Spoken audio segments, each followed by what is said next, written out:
Siamo con il dottore Giglione, segretario regionale della CNA. Ecco, un bilancio di questa sua presenza alla regione siciliana alla guida di tanti artigiani, tante cose fatte. Cosa ce lo dice lei stesso?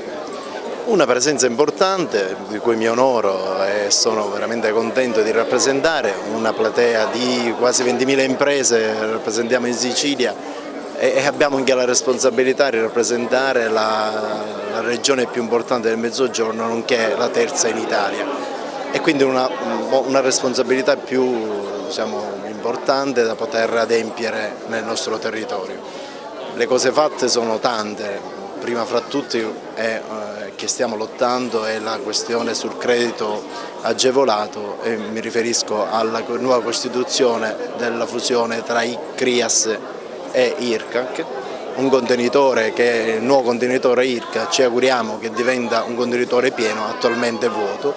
dove le imprese artigiane che hanno avuto fino ad ora il credito agevolato a tassi veramente vantaggiosi possono non averlo più, oppure possono averlo in tempi più lunghi con costi molto più elevati. Con l'assessore Turano e con l'attività produttiva, la terza commissione, abbiamo chiesto un'audizione per capire meglio e mettere sul tavolo tutte le condizioni che possono essere migliorative perché il credito agevolato alle imprese possa essere un punto di forza e non un punto di debolezza. Siamo anche dal punto di vista dei fondi europei in serie difficoltà, ma anche preoccupati perché la Regione non può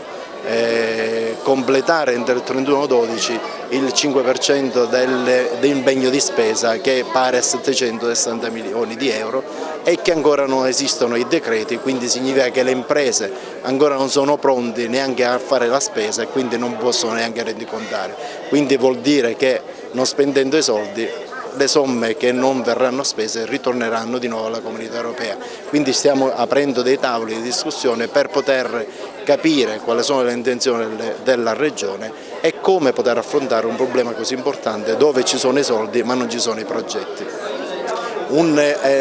strumento fondamentale per le nostre imprese è il codice degli appalti. Il codice degli appalti finalmente in Sicilia si sta parlando di codice degli appalti perché pur non essendoci i progetti, magari ci sono i soldi e i finanziamenti da mettere in campo nella nostra regione sono calati quasi del 70% e le nostre imprese nei quei bandi che ci sono pubblici non partecipano perché il codice degli appalti esistente e attuale arriva a ribassi del 40%, quindi le pubbliche amministrazioni si troveranno con opere o fatti male o a volte non completati. Quindi stiamo cercando di tassare, di chiudere completamente l'articolo 97 del codice degli appalti e mettere le condizioni affinché le nostre imprese, ma le nostre imprese artigiane possano partecipare per poter realizzare con i criteri che un artigiano sa fare le opere che sono messe in campo. Il turismo esperienziale è un nostro cavallo di battaglia,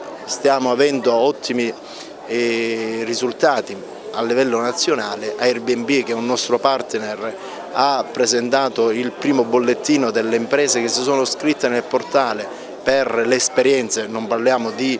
location, non parliamo di case, ma parliamo principalmente di attività imprenditoriali che si mettono a disposizione l'esperienza nel campo. Le esperienze possono essere la trasformazione dei prodotti agricoli, dal pistacchio, dalla raccolta del pistacchio alla trasformazione, l'olivicio, dalla raccolta delle olive, ma anche nell'ambito del latte, quindi dal pastore alla trasformazione, quindi alla ricotta del formaggio, ma anche molti ceramisti. I nostri